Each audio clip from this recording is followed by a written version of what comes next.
जय हिंद मेरे प्यारे भाइयों बहनों, स्वागत है आपका IM क्लासेस GK GS में।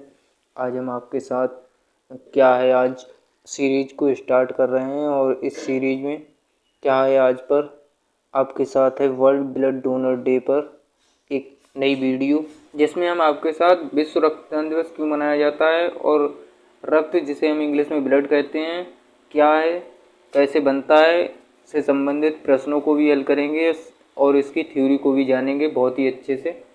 तो चलिए शुरू करते हैं हम आज की इस वीडियो को। विश्व रक्तदान दिवस, जिसे हम इंग्लिश में वर्ल्ड ब्लड डोनेशन डे या वर्ल्ड ब्लड डोनर डे के रूप में जानते हैं, जो कि हर वर्ष 14 जून को वर्ल्ड हेल्थ ऑर्गेनाइजेशन विश्व स्वास्थ्य संगठन के द्वारा अंतर्राष्ट्रीय दिवस के रूप में मनाया जाता है तथा इस दिवस की शुरुआत सबसे पहले 2005 में हुई थी, जो कि ब्लड डोनर्स या फिर रक्तदाताओं को धन्यवाद देने के लिए मनाया जाता है। इसका मुख्य उद्देश्य लोगों में रक्तदान करने को लेकर जागरूकता बढ़ाना है।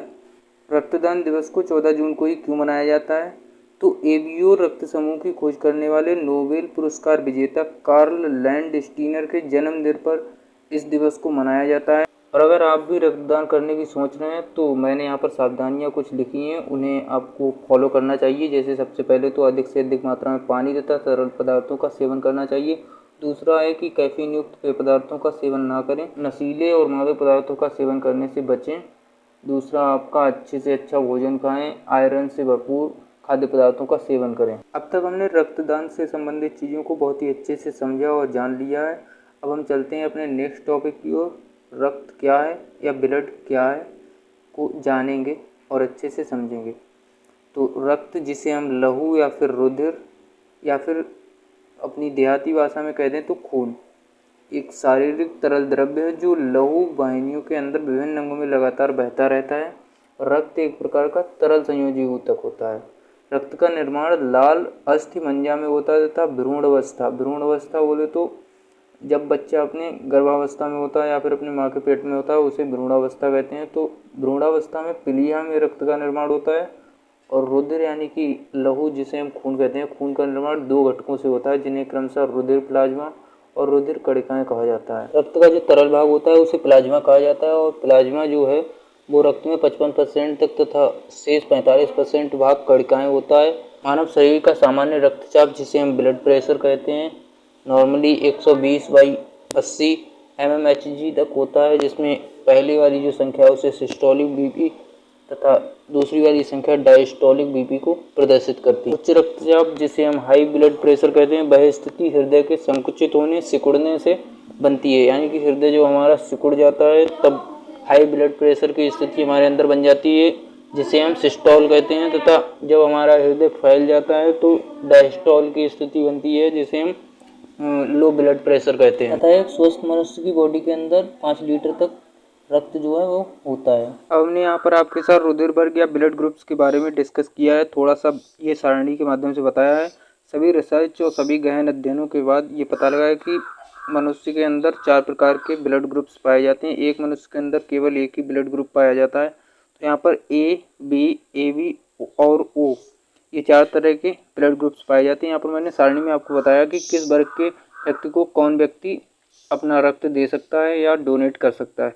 तो ए वर्ग के व्यक्ति को ओनली ओ और ए वाला ही दे सकता है, बी वाला व्यक्ति नहीं दे सकता है। तो इसी तरह से मैंने और को भी बताया है, तो आप लोग इस सारणी को पूरा डिटेल में देख सकते हैं। और आगे मैंने आपको यहाँ पर बताया हुआ कि विटामिन के, जिसकी वजह से रक्त का थक्का जमता है, अगर विटामिन के की कमी हो जाती है तो रक्त का थक्का जो है वो कम जमना चालू हो जाता है। बॉडी में विटामिन के की पूर्ति टमाटर और हरी सब्जियों को खाकर कर सकते हैं। अब आगे हमने आपके साथ ब्लड से संबंधित प्रश्नों को डिस्कस किया है, जिन्हें हम 1 बाय 1 सॉल्व करते चलेंगे। पहला क्वेश्चन आपके सामने है, जब रक्त में ऑक्सीजन की सांद्रता में कमी आती है तो सांस की गति ऑप्शन ए कम हो जाती है, ऑप्शन बी बढ़ जाती है, ऑप्शन सी परिवर्तित नहीं होती है, ऑप्शन डी पहले घटती है फिर बढ़ती है।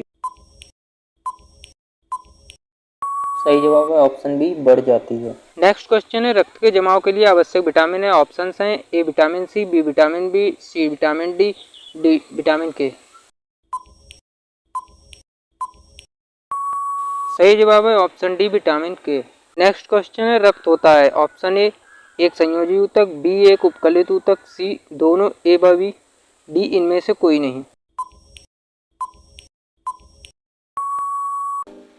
सही जवाब है ऑप्शन ए, एक संयोजी ऊतक। नेक्स्ट क्वेश्चन है, एक स्वस्थ व्यक्ति में लगभग कितने मिलियन मिलीग्राम में रक्त होता है? ऑप्शंस हैं ए 5 से 5.5, बी 4 से 4.5, सी 3 से 3.5, डी 6 से 6.5।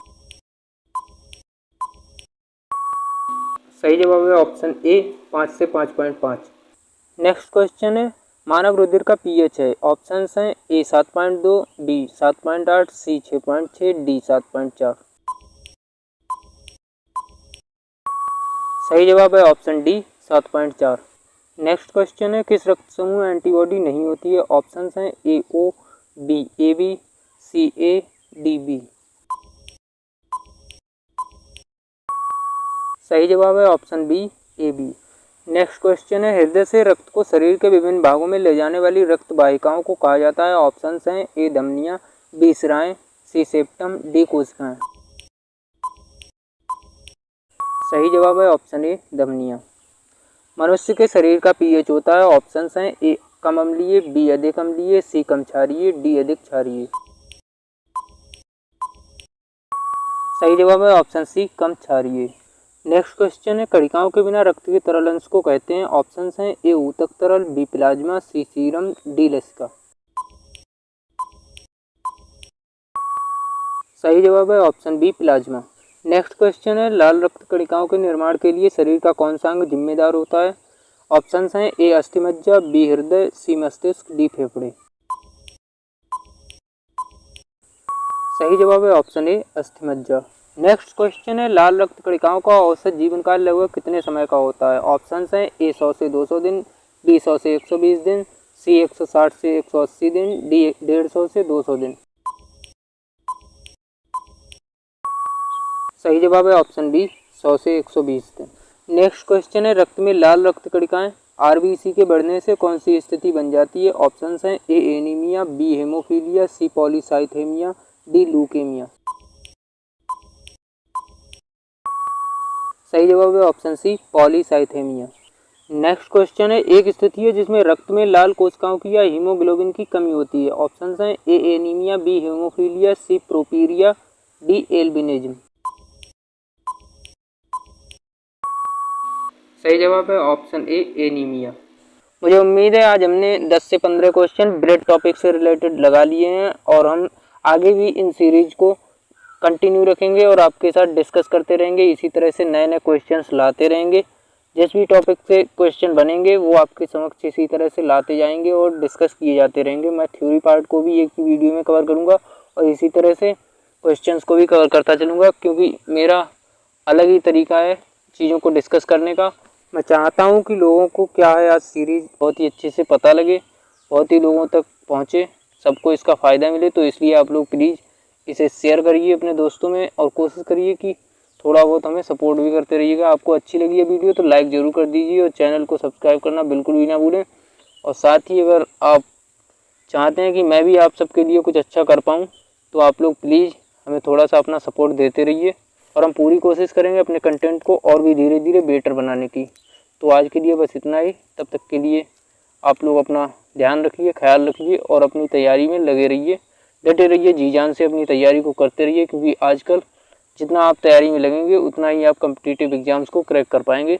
मैं भी आपके कॉम्पिटिटिव एग्ज़ाम्स को क्रैक करने में आपकी सहायता के लिए तत्पर रहूँगा। हमेशा आपके लिए नई नई वीडियोस लाता रहूँगा। धन्यवाद यहाँ तक वीडियो देखने के लिए।